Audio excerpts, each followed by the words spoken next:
لیکن اس موضوع سے متعلق پھر بھی اگر کوئی شخص کوئی اعتراض کرتا ہے یا کسی کا کوئی سوال ہے، کوئی بات سمجھ میں نہیں آتی ہے، تو ہماری اسٹریم کو جوائن کر کے اپنا سوال رکھ سکتا ہے۔ یہ کمنٹ باکس میں ایک سوال آیا ہے، بھائی پر اللہ ہی وہ گوڑ ہے اس کو کیسے مانے، کیونکہ سب مذہب والے یہی کہتے ہیں کہ ہمارے والے نے یہ سب کیا ہے۔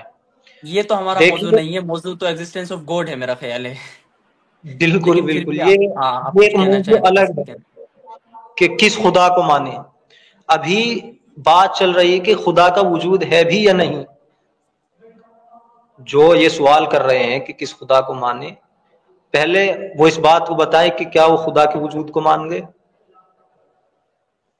جی اگر وہ خدا کے وجود کو مانتے ہیں، اور خدا کو ہم نے کہا ہے کہ وہ عظیم ترین ہستی ہے، سپریم بینگ ہے، کسی کی محتاج نہیں ہے، اب جہاں جہاں بھی یہ صفات پائی جائیں گی، یہ ایک پیمانہ ہے، اس پر رکھ کر تمام مذاہب کے خدا کو آپ دیکھ لیجئے، جو اس پر اتر جائے وہی سچا خدا ہے۔ مثال کے طور پر خدا وہ ہے جو سپریم بینگ ہے، کسی کا محتاج نہیں ہے۔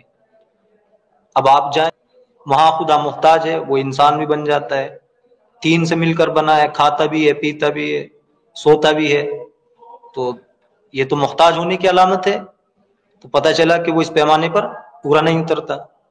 اور کہیں تین سے زیادہ اگر مانے جا رہے ہیں تو وہاں بھی آپ دیکھیں اس پیمانے پر ان کو رکھ کر، تو ظاہر سی بات ہے وہ بھی پورا نہیں اترے ہیں، کیونکہ اگر ایک سے زائد کی ضرورت پڑ رہی ہے تو اس کا مطلب یہ ہے کہ وہ محتاج ہے۔ اور ہم نے یہ بات پہلے ہی بتلا دی کہ سپریم بینگ وہی ہوگا کہ جو کسی کا محتاج نہ ہو۔ تو یہ بات ثابت صرف اور صرف جو اسلام کا جو کانسیپٹ ہے خدا کا، اسی پر صادق آتی ہے کہ وہ کسی کا محتاج بھی نہیں ہے، سب سے اعلیٰ ہے، اس کا وجود ذاتی ہے۔ بہرحال یہ ایک الگ موضوع ہے، اس پر لمبی بات بالکل۔ کی جا سکتی ہے۔